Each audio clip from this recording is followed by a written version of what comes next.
Chers compatriotes, je fais cette vidéo pour m'adresser aux francs-maçons gabonais.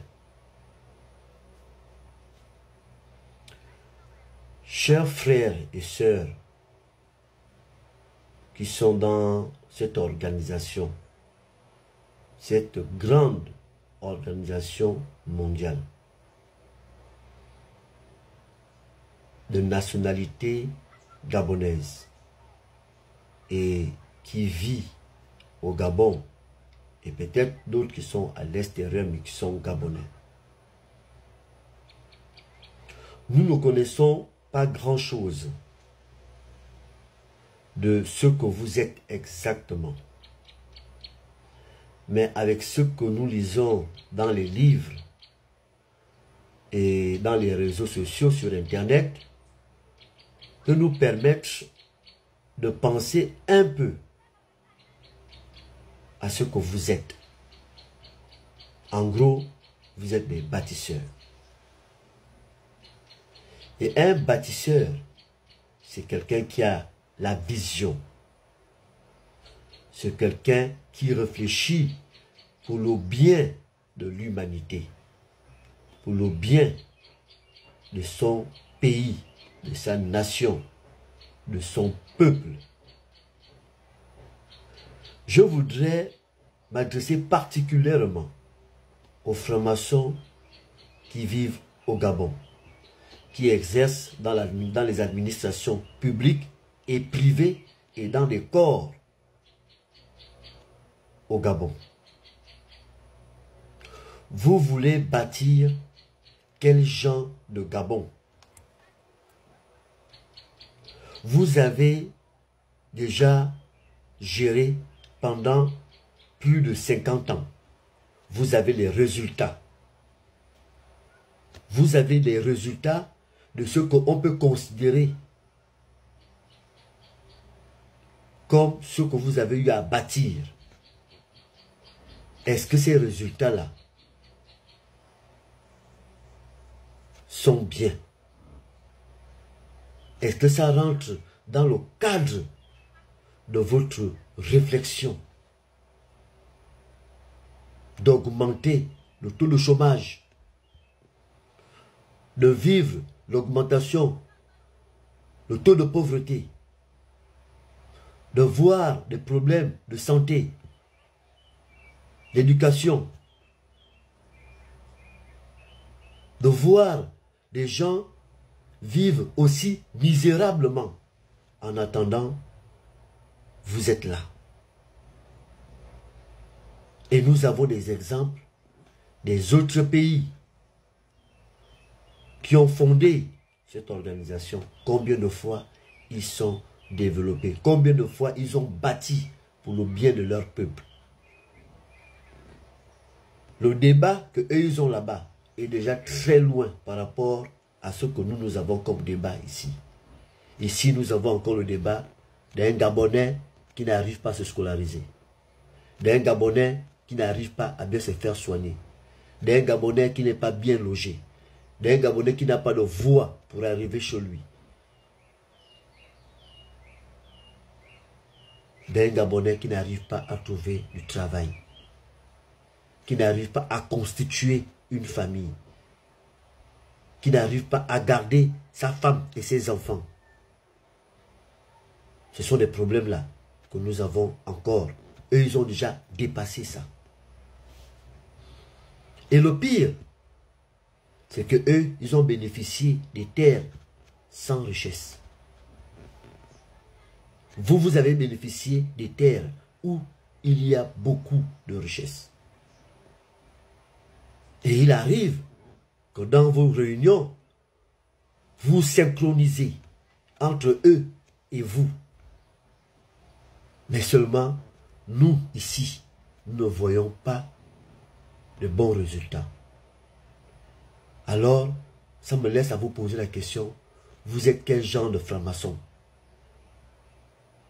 C'est quoi réellement donc votre objectif?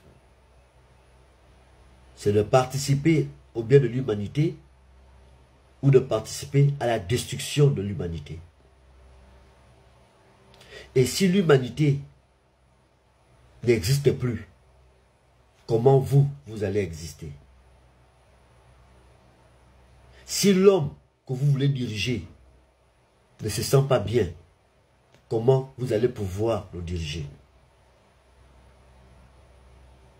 Et celui qui est en haut, donc toutes les religions ont peur. Pourquoi vous avez toujours peur de lui?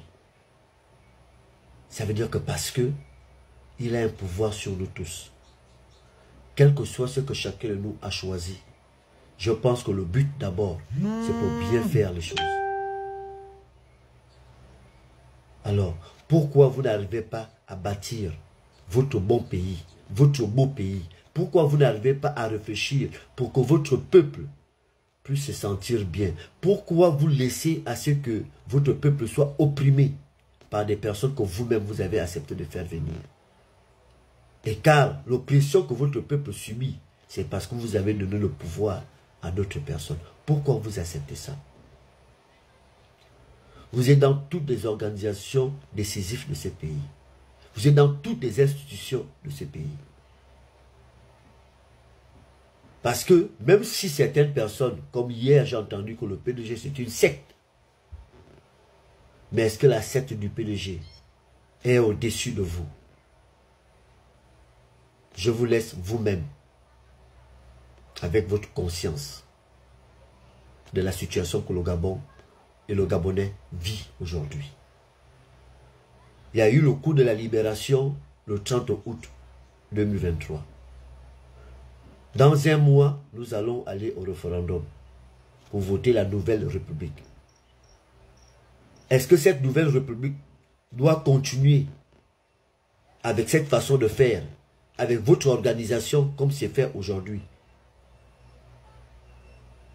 Je suis obligé de m'adresser à vous parce que je sais que vous avez une grosse part de responsabilité dans la gestion de l'État, dans la gestion du peuple gabonais.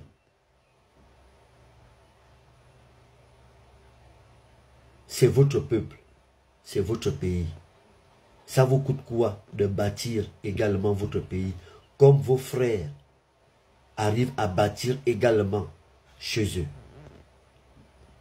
Il y a quand même de l'honneur, de l'intégrité, il y a quand même des valeurs que vous devrez défendre lorsque vous vous retrouvez avec l'un de vos frères qui est en France. Lorsqu'il vous parle de Paris et que vous aussi vous parlez de Libreville, il doit sentir que oui, votre réflexion, votre niveau de réflexion est également élevé que pour lui. Mais comment aller dans un pays d'autrui, là où il y a vos frères, vous vous sentez émerveillé, et lorsque vous venez chez vous, et lorsque lui il arrive chez vous, il préfère aller dormir à l'hôtel car il ne peut pas dormir dans votre maison dès lors que c'est rempli de rats. Alors, vous ne devrez pas aujourd'hui réfléchir et faire mieux. Et faire mieux que ces 64 dernières années.